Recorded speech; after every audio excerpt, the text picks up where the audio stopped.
In Storm doesn't want me to say anything else. Flowers talk for themselves, so that's it.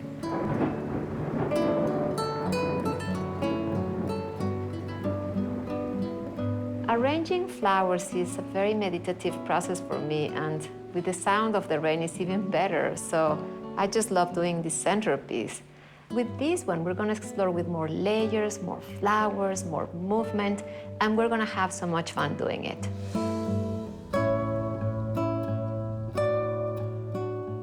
The steps that we're going to cover are choosing the right vessel, beautiful branches to create shape, the base of your arrangement bathed with little textural flowers, main flowers, and all the delicate beads to create graceful movement. Choosing the right vessel is really important when you are trying to make an arrangement. I love making centerpieces in a compote with a pedestal. I just feel it looks very elegant. I love the organic shape this kind of vessel allows me to have. I like things that are spilling out of my base. And I just also think it's ideal for a round or a rectangular table. If you're doing a rectangular table, you can add 2 elements on the side, but if you're doing a round table, you just have to take care to cover all the round of your shape. You already know how to place your chicken wire and also how to secure it with a waterproof tape. I'm going to add some water into it, remember, all the way to the top. And next, I'm going to start with my branches to create what we call the shape. I have chosen these beautiful raspberry branches. I just love all the texture in the leaves and the little texture here and the fruit coming out.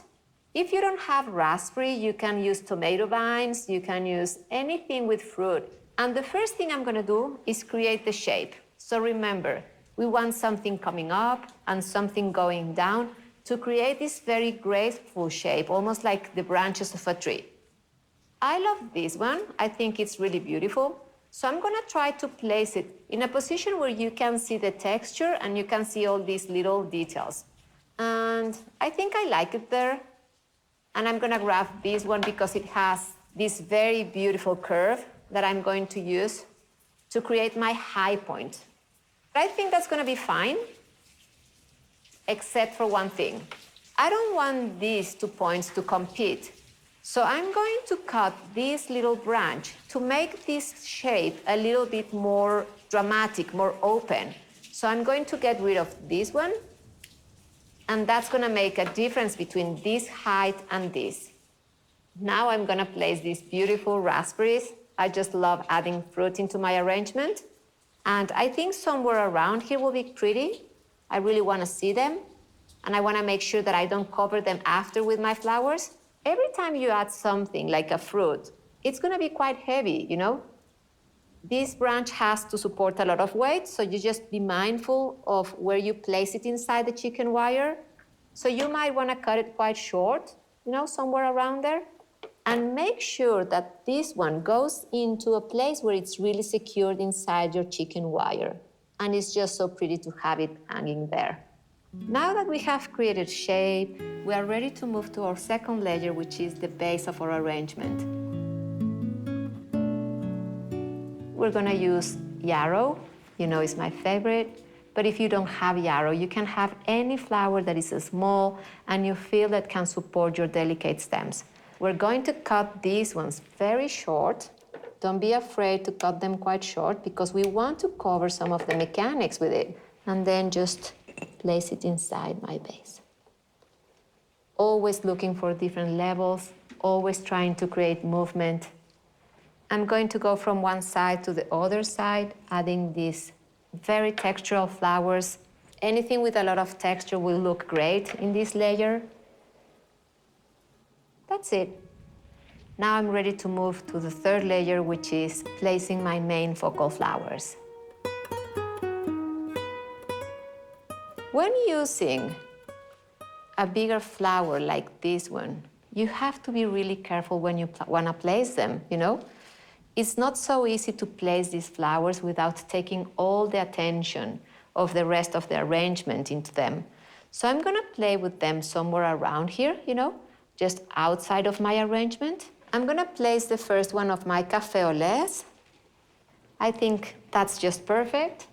And I'm gonna grab a second one, and I'm gonna do the same on the other side of my arrangement.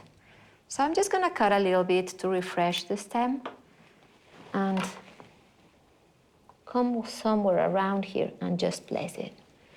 For this layer, I have the Senior's Hope Dahlia, and also I have the Silence Night Dahlia. I just adore them. I think they're incredible. So I'm going to create something that's gonna go from here all the way to the back of my arrangement. So I'm gonna cut this one quite short. And I'm gonna place it somewhere here, quite close to the neck, but never so it looks like it's sinking inside your vessel. Now I'm gonna cut this beautiful Silence Night, and she's gonna continue this layer, but looking into another direction. So now, because we are in a more complicated compote, we can play with another flower. And for that, I'm going to use this beautiful spray rose. Spray roses are just smaller roses, you know, with a lot of little roses in it. So it's a stem with loads of roses inside, and they're usually more small, and they come in bunches like this. The bottom of these flowers have really beautiful tones that speak very well to this flower, but then the top of this talks so well to this café au lait. So if I place this one inside the chicken wire without editing, without cutting, I will be tightening the stems. And I don't want to do that. I want to give each one of them their own space to breathe. So I'm going to edit this branch without being scared. Just gonna cut this one. I'm also going to remove this. And I'm also going to remove, I think it's gonna be this.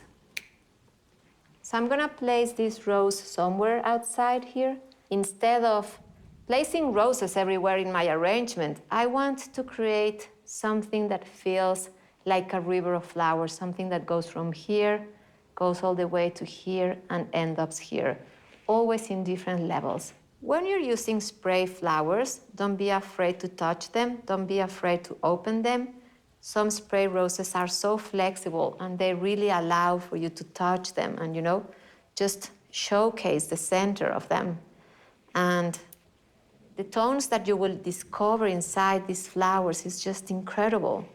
So I'm gonna place this one somewhere here outside, just following this line, and then I'm gonna grab individual ones to place them in between. But this one is beautiful to go outside, so I'm just gonna look for the right spot for it. I'm gonna grab one more of these. Just cut the little babies because I wanna be able to open them and place it in my arrangement quite low. So I'm gonna grab one more of these dahlias, and I think it would be really nice to bring this color a little bit higher. And to do that, in the other side of my arrangement, I'm going to play with these beautiful ball dahlias that I just adore. It's getting more complicated, but it's more fun as well. I think it's gonna be somewhere there, okay? Now I'm gonna make this layer a little bit more complex, and for that, I'm gonna add a more textural flower, and for it, I'm going to choose these zinnias. How pretty they are, they're so cute. So this zinnia is just perfect, again, not only to create texture, but to bring the colors together. So I'm gonna place one layer of zinnias just from here all the way to the back of my arrangement and see how that looks. Beautiful. I'm gonna add this just here. Why? Because I want to soften this stem. And by adding this one here, I will make that moment softer. So this is important to cut correctly. So I'm just gonna measure a little bit, more or less how much I need. And I think somewhere around here will be fine. I hope I didn't cut it too short. I think that's perfect. Now we're ready to move to our fourth layer, which is all about movement and beautiful, graceful moments. So for that layer, I'm going to choose my cosmos. So I think I'm gonna start with this one, and I'm gonna build up this layer of movement, create a high moment for it. It's really important in your arrangement, you know? And then I'm gonna continue with the movement, but in the other side of my arrangement.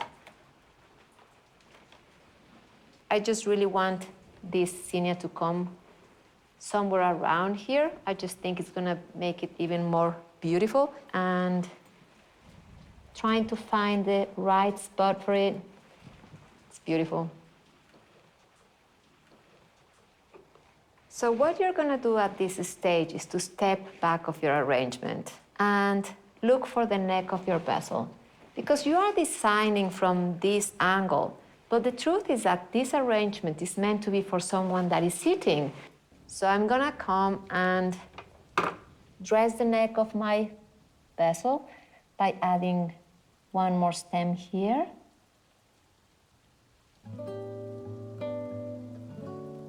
So now you have everything that you need to create a beautiful centerpiece. For this chapter, you learned how to create shade with branches, how to bring focal flowers without taking all the attention of your arrangement, all the supporting flowers for it, texture, loads of textures, and at the end, graceful movement for your arrangement. Now you have all the skills you need to share the beauty of flowers with your friends.